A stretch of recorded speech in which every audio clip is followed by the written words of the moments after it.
The next title, the next topic is managing network addressing, and we're going to look at some things that have been around for a long time. And the first thing that we're looking at that's been around for a long time is this host name. The hosts file is still available in the system, and we get here, it's a table used to resolve host names to IP addresses. It is unique. It's a way to use names. It's the precursor to DNS.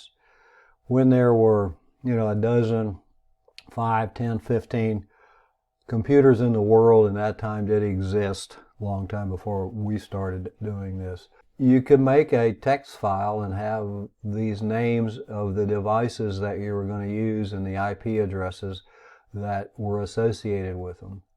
But now we're getting up to, and this morning in the IPv4 addresses, there were 8 1/3 billion addresses and 340 undecillion IPv6 addresses. Not going to work so well on keeping a host file.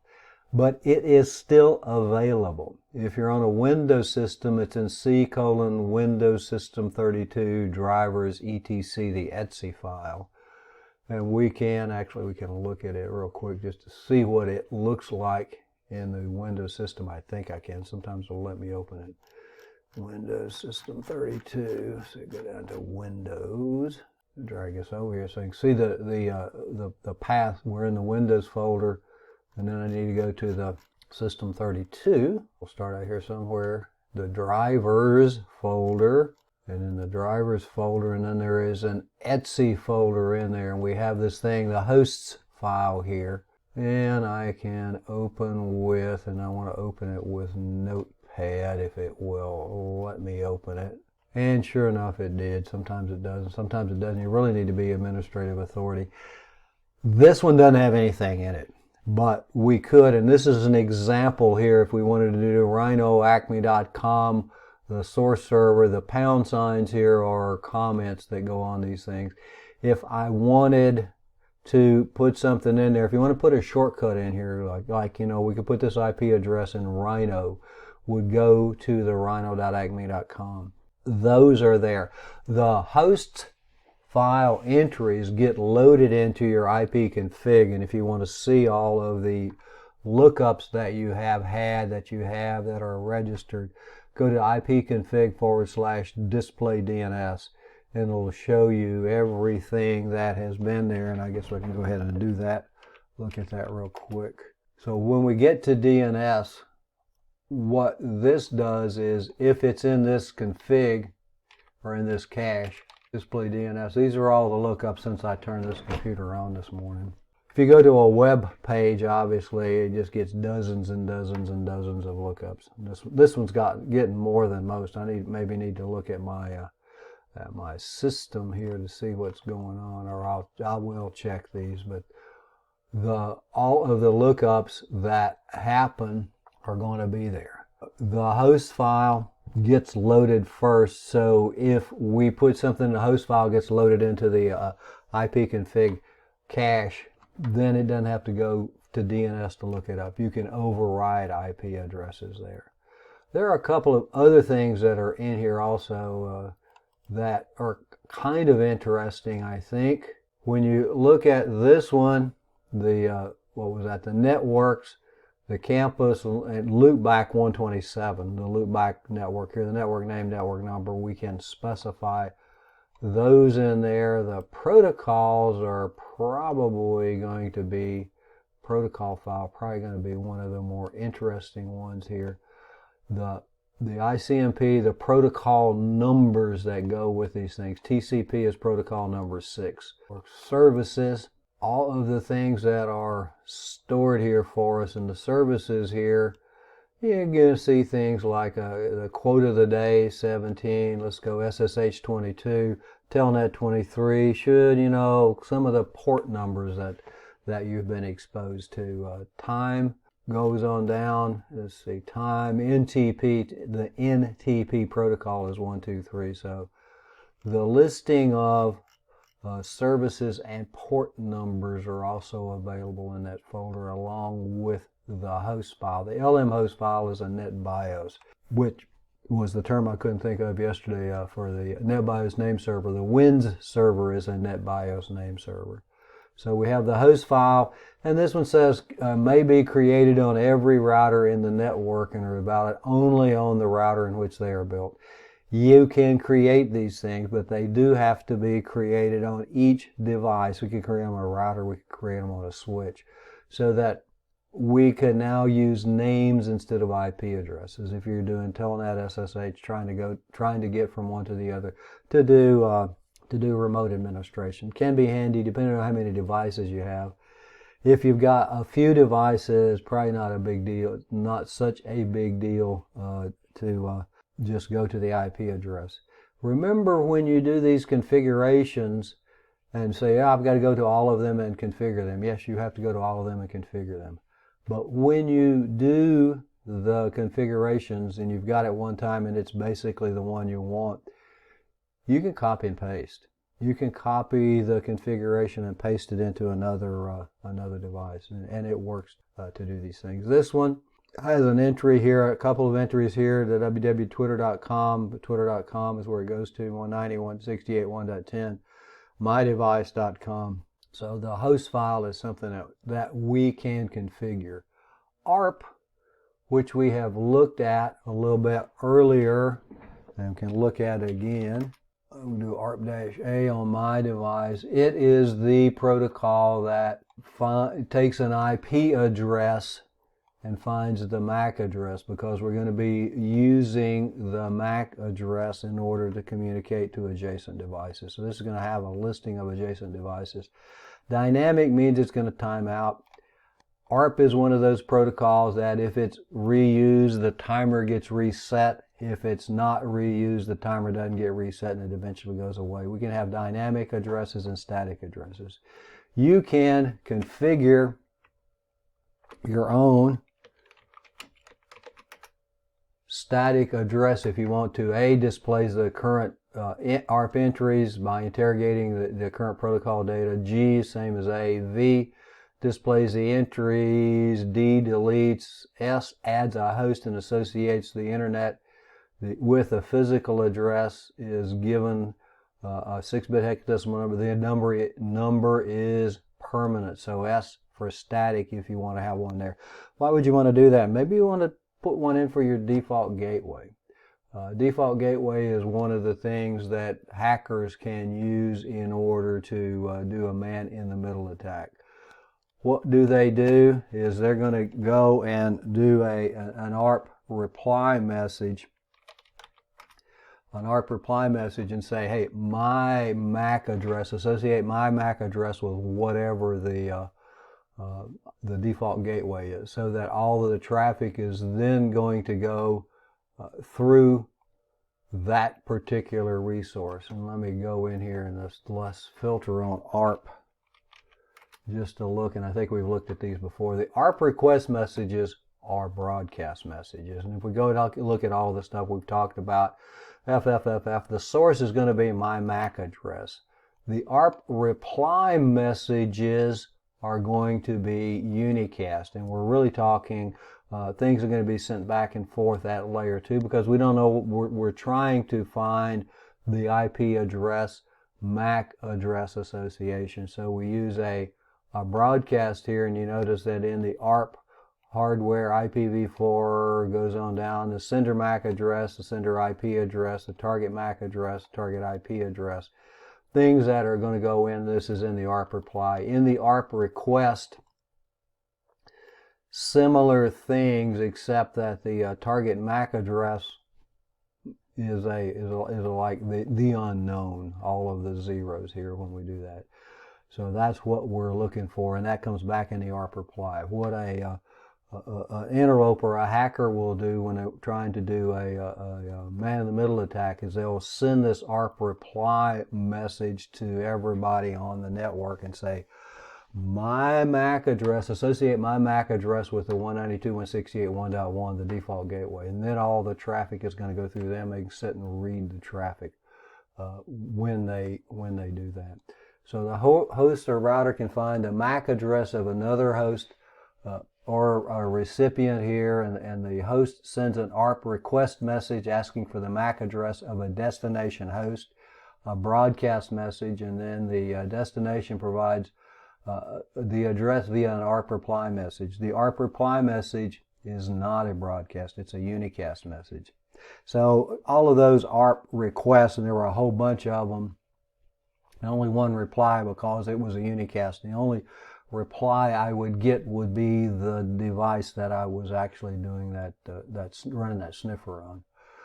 Host used the ARP cache or the ARP host table to store the MAC addresses. Cisco devices, it's called the CAM table, the Content Addressable Memory table that we use for these things. So we have tables that we're going to do that. Port numbers, and I think we looked at this one already. We have the well-known ports, and again, back when there were a dozen or 15 machines, computers in the world, and you wrote a really cool program. You told all your buddies to meet you or to check it out on a particular port. The ports became well-known. It's as good a story as any. Well-known ports: DNS 53, HTTP 80, secure HTTP 443. The things that we use, and these are 0 to 1023, below 1024. We also have some registered addresses used by organizations to specifically request ports from IANA. Somebody can request ports that they can use, and I think maybe even, let's see, that we might be able to do that with Zoom, and I think I have a Zoom session in here, the Zoom app. Let me get rid of the ARP because I don't have any in that one. The Zoom app here, if we go down and look at these things, this is a Zoom session, a few seconds of a Zoom session, but we have the source 162 and the source port 8801. If we go down, we have a whole bunch of 8801. So I'm connected on port 8801 on the device that I'm on, and this is the one that I've been using, the 1.27, an ephemeral port, a temporary port to create the socket, the IP address, port number, the socket, the Zoom server, and the port number to create a socket at that location. But we can, or organizations can register them. And then we have the dynamic, the private, the ephemeral. The temporary ones are not registered, are the higher ones. Those are the ones that our workstations assign to themselves so that we can have a socket, so that the systems, when we go someplace, knows where to come back to when we do that. The TCP protocol operation is the phase one, is the establishment, and this is a no magic, no real, okay, why did you tell me that sort of thing. The session establishment, the three-way handshake, the SYN, the SYNAC, and then the ACK. And then after that, we have the data transmission and the data flow. Once we get the data flow going, the only thing that we should see are acknowledgments. ACK, ACK, ACK, ACK, to go along with the TCP. And then after that, the termination is a FIN-ACK and a FIN-ACK. The three-way handshake sets it up. We have a four-way handshake for the termination of the connections, and it uses the FIN flag along with the acknowledgement. We send a FIN and it gets an acknowledgement, and then they send a FIN and acknowledgement. That's the orderly shutdown. A reset, and you see those occasionally, a reset is basically a hang-up. The TCP establishment, the three-way handshake, and we've looked at these, I think, before in Packet Tracer. The host one sends a synchronization packet, a SYN packet. I want to have a conversation. And when that happens, then we get a reply, the SYN ACK, which is actually an ACK SYN, and the ACK acknowledges our synchronization packet and says, hey, here's my synchronization packet. The synchronization packet, I want to have a conversation. A number of negotiations take place, including window size, how much data can be sent. The receiver kind of specifies that, because how much data can I accept at a time. in order to do these things. So we have the SYN and then after that we have the acknowledgement. This is another one of those weaknesses, I guess, of TCP, that the have open connection where we, the hacker, send a SYN, the other end sends a SYN-ACK, it acknowledges us and sends its synchronization. We don't complete the connection with the acknowledgement message. The buffers are pretty small. After you get a few of those messages going, then we're going to be in a situation that no more connections can be made. It is now tied up. Connections established in the ongoing communications between the originator and the destination permitted only until one of them issues a fin or a reset. Finished or a reset. Again, a reset is basically a hang up. Generally speaking, a reset is going to mean that something happened that we really didn't want to happen. And I think that this was the one that had down here somewhere a 3. Here's a fin-ACK, which is, I got you get parts of some conversations. Here's a 3-way, I think, a 3-way handshake, a SYN, sequence number, window size, and then the acknowledgement here. If we move this over so we can see the acknowledgement number, the 7, just look at the end, the 65 is the last digits for the synchronization, 66. The acknowledgement numbers represent the amount of data in bytes, and this one's called the phantom byte because there's no real data passed here. The 65, the acknowledgements are how much data we received, and that's how the system knows whether to resend the information. And there's also a selective acknowledgement. You'll see it as set up as a SAC, and that means that we can acknowledge part of the data instead of having to acknowledge the whole window size at a time. And then the other guy sends us its sequence number, the SYN, the sequence number 31676, and then we acknowledge it with 677, so the 766 and the sequence numbers that we have with these things. After we get going, the only thing that should happen, and this one is the sequence is 677, acknowledge 963, 170, so we got a certain amount of data that's going back, and that the conversation after that, the only thing that we really should see are acknowledgments, ACK, on down the line, unless there's a problem. And then when we get done, we should see the 4-way handshake with the fin and the ACKs and the fin-ACK to do those things. If there's a problem, the reset is a hang-up. The TCP data transmission, the windows, TCP uses a sliding window to transmit data.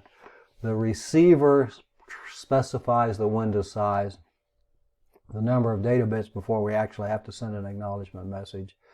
And the receiver accepts and processes the data. It sends back positive acknowledgments for each window received. And then if the buffer of the receiver is full, it sends a stop signal and it stops sending. And then when the buffer gets unfull, it will continue going. And then after the processing all the data, the receiver sends a signal to the sender to continue transmitting data. I've got a little kind of does this what this still image shows here a little bit in a demo before we do these things. So we have the sender and the receiver, and we specify the window size here for, we can change the window size, and again the receiver is going to specify the window size. Percent loss, so we can see things. I'm going to do the first one. Let's do a window size. Let's do a window size of 5. And we'll do a 0% loss, speed of 5. You can speed it up. Let's do it a little bit faster so we can start this thing. It sends the data. The other end moves, and then the sender gets the acknowledgments, and when it gets the acknowledgments, it moves the window on down the line to continue sending the data until we get done with this thing. So what happens, I'll do a restart here, and let's say that we have a 20% loss. We've got some data loss along the line. So we'll do the same thing, the same speed. You notice that that data didn't get here. It only moved so far, and now it gets here and it moves on down for the data that's received. And when the acknowledgments come back, the sender moves the window down the line so that the systems know when to resend the data and when it actually has been successfully transferred from one to the other. Just a little one. That if you want to play with those simulators, they are in the share in the useful info folder. So network connectivity tools, we have ones that you've used, traceroute, ping, probably. Telnet you probably may have used, maybe not to check connectivity. And what I want to do, path ping is a Windows thing. Path ping it kind of combines traceroute and ping, does a lot of analysis. The hallmark of path ping is it's really slow when we do that. So traceroute and ping are commands to check whether the two hosts are able to send and receive packets. Able to send and receive packets, these check layer 3. If just because you can ping something doesn't mean that you can get to the web server that's there. The web server may not be running, but the TCP/IP stack may be working just fine when we do that. So we use those things. Traceroute, when we go back and look at, if you go back and look at, and I'll go back and look at an IP address portion here. Let's go in here and look at the IP. One of the things that we have right here is a time to live. Time to live is basically the number of routers that we go past. Traceroute, one of the reasons it's slow, uses the TTL, the time to live, and it depends upon getting an error message back.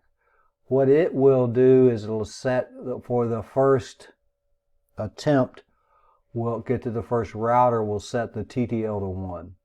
It goes to the first router, gets an error message back. Sets the TTL to 2, gets to the second router, gets the error message back, on down the line. So it's a little bit slower than ping is for that reason, because it comes back and forth. It has to go along the path a number of times and get the error messages from the routers. Not all of them are going to respond. Sometimes you don't get a response from them. When you use traceroute and you're doing routing, or is the device working, those sorts of things, wherever it stops, wherever traceroute stops, the router that it stops on, go look there for the issue. That's typically where it's going to be. Path ping combines ping and traceroute, gives statistics, percent loss, and per hop. You can do those on your own machines and try them out. Inability of host to send packets to one or another indicates a network problem that needs to be resolved. Telnet says allows login to remote systems. Telnet also does some other things for us, and you can do it at the command line, and I always mess it up, but I found this kind of neat little, it's adminkit.net, that allows me to do a number of things. So I'm going to telnet, enter the host name, and I'm going to go to esaa.com, and I'm going to do to port number 80 because I know that there should be a web server running there, and we'll try connect. This will take just a few minutes, few seconds, probably less than a minute, but connection was successful. That means that it was working. If I go to 25 and I know that there's not an email server working there, if I do a connect, attempt to attempt to attempt, and it's going to take a little longer because it's not there. It will try multiple times to do that. It's going to eventually tell me that, hey, I couldn't get there. And so if I had an email server running there and it couldn't get there, then I need to go see what's wrong at the application layer to do that. Okay, so the connection failed because the connected party did not properly respond after a period of time, or an established connection failed because the connected host has failed to respond, whatever. So we can use Telnet for remote access, Telnet to a device, to do remote configuration. You can also use Telnet to check at the application layer to see if an application is running by telnetting to the port number, the appropriate port number for the service that would be available there. Traceroute network connectivity. Traceroute uses the TTL, identifies all the routers through which the packet traveled from the source to the destination. Traceroute whatever IP address that you want to go to, or whatever device. Uses the ICMP TTL, time to live exceeded messages, in order to let us know that the router either got it and passed it on, or got it and said, hey, it was incremented, or it was decremented, it couldn't go any further. We'll get the error message back that we got there. Wherever it stops, start your troubleshooting there. The list of IP addresses generated by Traceroute pinpoints the route of the packet in the network and identifies a problem. There are some kind of neat applications out there, programs out there, visual traceroute, which will kind of show you a map physically where it estimates these things are, kind of like identification or locational information on your machines that we have. Ping just simply checks using the ICMP echo request and the ICMP echo reply, checks to see if that device is that IP address layer 3 is active. If the receiver acknowledges the packet by sending a reply, the ping command identifies the successful communication. Echo requests, echo reply messages are used by the ping command to do that. A couple of switches that are available, the -T will do a continuous ping, and if we want to specify the TTL, the time to live, you can use the -I. And to specify the source address is -S. The source address in this case is not to try to do a denial of service. For which address do you want it to come from? And in this case, it's got to be an address that's actually on the device. Typically, we may only have one, but the answer is going to come back to whatever the source address is. And that's what the denial of service softwares are all about, is to do that, and then have the replies. You ping the broadcast address, you get a whole bunch of replies, and then we would have spoofed the source IP address so that the answers go back to the spoofed address. You can see this, a couple of things. You get time and the TTL. The time gives you an idea about how long it takes, or what the response times are across the path to do these things. Static and dynamic addresses, advantages and disadvantages of both. The manual configuration, time consuming and error prone when we look at them. Typos that we might have with them. When we first started using IP, and we had used NetWare, which was IPX was the addressing, we were going in and we were putting in the static IP addresses, because we didn't know how to use DHCP yet, because we were in a learning process at the time. And we were putting in these manual IP addresses and diligently recording them, what workstation had what address, until somebody lost a piece of paper that the addresses were written on. Time consuming. You got 400 devices, you got to go in and put them in 400 different locations. DHCP, Dynamic Host Configuration Protocol, for our workstations, it works great.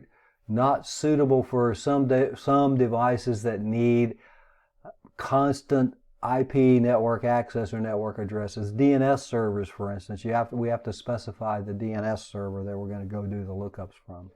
It's not going to work well with a dynamic address because we can't afford for that to keep changing. The Windows servers that we use, some of these things need to have static addresses. Not everything needs to have static addresses. When I took over as the network administrator at Blue Ridge, the guy that was before me actually had on 400 workstations put in static IP addresses. It's like, why do you do that? So you know which one's where. So DNS will do that for you. So eventually progressed to dynamic addressing to do that. How we get there, IP config, probably things, and we've looked at this a couple of times, at least on my machine. The settings of network and the internet app for these things. IP config all or IP config. IP config, if you look at the help screen, has a number of switches that are available for it when we do that. Mac OS 10, and this is one of the things that has been added a little bit, and these are just go in and figure them out, learn them. This is what commands we can learn, and in the Mac, the OS and the Macs are different for the two different versions. System properties, network, show list, select TCP/IP. I believe, and I know it was on my son's Mac when I was working on it, is you could go into the command prompt on a Mac and use the Linux IF config, and it will show you these things too. But this is going through the GUI to do these things. Network utility info, interface information in the network utility window for these things. Different ways to get the addressing information. In Linux is IF config, interface config, when we look at it. So each of them a little bit different look for how we get from one to the other. And if you look at the Linux one here, I think you can probably see it. It's got the IP address. It shows the broadcast address, the subnet mask, which if we do an IP config in Windows doesn't really give us all of that. We have to do a route print or a netstat-r in order to see some of that goes on that is available to us, and then the loopback interface is available here. The routers and the switches, the assignments for them, when we look at them, layer 3 switches need IP on each of the interfaces. In a router, each of the interfaces on a router needs to be in a different IP network, IP subnet, broadcast domain, because routers are designed to communicate from one network to the other network. It should be configured with static addresses for management, separate subnet or VLAN on each one of them, and the access restricted by firewall rules or access control lists. And we'll do access control lists when we do security for these. The IP address for loopback interfaces can help with routing and troubleshooting, and when we get into configuring the routers, we'll look at loopback interfaces. Loopback interfaces are just virtual interfaces that we configure. They never go down, they are there. What I've used them for in the past when I wanted to set up big route tables, instead of going in and trying to do a whole bunch of interfaces and a whole bunch of switches and those sorts of things to make the things work, I can just go in and configure a loopback, put an address on it, now I've got a new network, so I can practice configuring routing protocols by using them. The other advantage of them is to use them for management, because they never go down. Physical interfaces could go down. Virtual interfaces, loopback interfaces are going to be up all the time when we do those. We have a couple slides here, a couple of labs, and a few more slides addressing issues. And we're at IPv4 and IPv6 addressing issues, and when we look at them, I think you see that, hey, these things are all the same. It's the same thing. Incorrect MAC address filtering on a switch. And we haven't done that yet, but we will. Can cause us an issue. We can't get onto the switch. Incorrect settings on a host. The default router, wrong IP address, wrong subnet mask, wrong default gateway, wrong DNS server address. Can't get to the DNS server. Don't have a route to the DNS server. Can I ping the DNS server to do these things? No match between the subnet masks configured on the host and the router. Are they on the same network? They've got to be on the same network in order to communicate from one to the other. Missing configuration settings on the host, or issues in the routing logic in one or more of the Cisco routers. Show IP route, show IPv6 route. Or the commands are going to help us a lot there. Remember, the show is kind of a picture, an image, and the And the debug is going to be a movie of what goes on. Some of the commands that we can use, and some of them we have used. Ping, you've used before, I'm sure. Show IP interface brief also should be here. It's a little bit easier to look at, I think, than the show IP interface. Let me see what I want to do with this one. I want to hide the next slide because we've already done it, and we'll just go to this one. The guidelines for troubleshooting IPv4 addresses. We would have kind of the same thing. Test the network using the trace route and the ping. What I have always been taught the way to do troubleshooting is to first ping the loopback address, 127.0.0.1. That just checks the IP stack on your device. Then ping your own address. Is it active? Is it working? Does the stack work with an address? Then ping the default gateway, the router. After that, ping something on the other side of the default gateway to do those things. So those things, to determine the status of the router, show the IP interface, IP route connected, a number of show commands when we get into the routers that you'll be able to use. Check the DNS server address, subnet masks, all the things that we talked about earlier. Default router settings specified on the host. Are they right? Can we get there? Can we get to the DNS server? Best route for the packets and resolve any overlap issues. Overlap means that we have a single IP address we've assigned an address in two different networks, and that's something that maybe VLSMs would give us the opportunity to do that. On a Cisco device, I think you're going to find that it's going to say, you can't do that. You've got an overlap. This overlaps with whatever other interface that's on the device. Won't allow you to do that. When we do the IPv6, similar thing at the switch that we looked at, the things that we did with IPv4, IPv6 will be the same thing. Missing or incorrect VLAN settings, incorrect MAC address filtering, incorrect access control list. At the host, the difference in the link between the prefix length, the subnet mask, the number of bits in the subnet mask between the host and the router. The host not in the same subnet as the router. They've got to be in the same subnet in order to communicate. Incorrect default router settings. The default gateway is set wrong. DNS settings are wrong, or I can't get to the DNS server in order to resolve things. In the troubleshooting, if you can ping the IP address, but you can't ping the fully qualified domain name, think DNS as the issue for these things.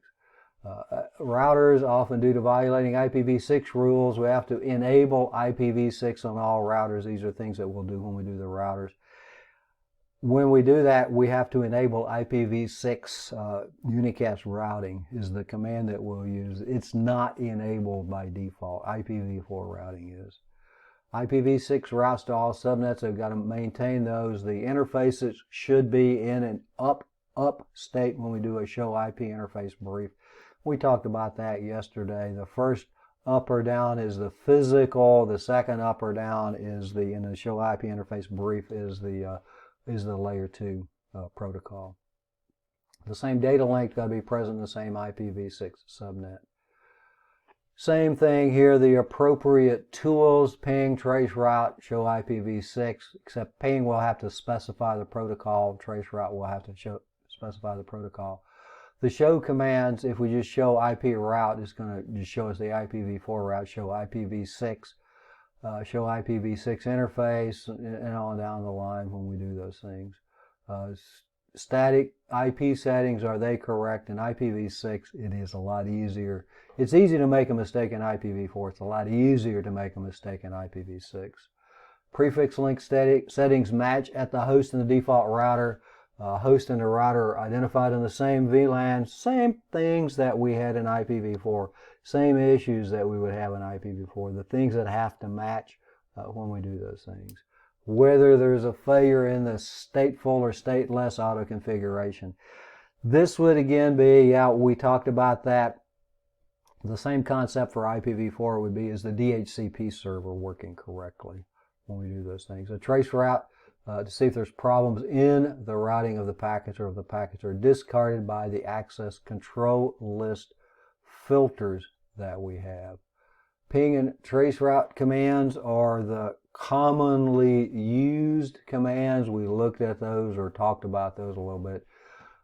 You probably have used those. The show IPv6 route, IPv6 interface, and the show IPv6 neighbors, and all of these IPv6 is required. IPv6 neighbors because we use the neighbor discovery protocol in order to find the adjacent devices. The neighbors are the ones that are directly connected to adjacent devices. Troubleshooting, same list here again, basically, when we do that. The correct static IP settings, the prefix link settings are the same. Subnet mask is the same. The host and the router ID are on the same subnet or on the same VLAN. Do we have the VLANs configured correctly? Ping the default router to identify problems in the local area network. Can we get there? Is it properly set? Do we have communication? And that goes back, are they on the same subnet? All the other things that we have talked about with those. Failure in the stateful or stateless auto configuration, and then trace route to check whether there are problems in the routing packets and whether the packets are getting discarded by access control list filters. So that brings us up to a lab set.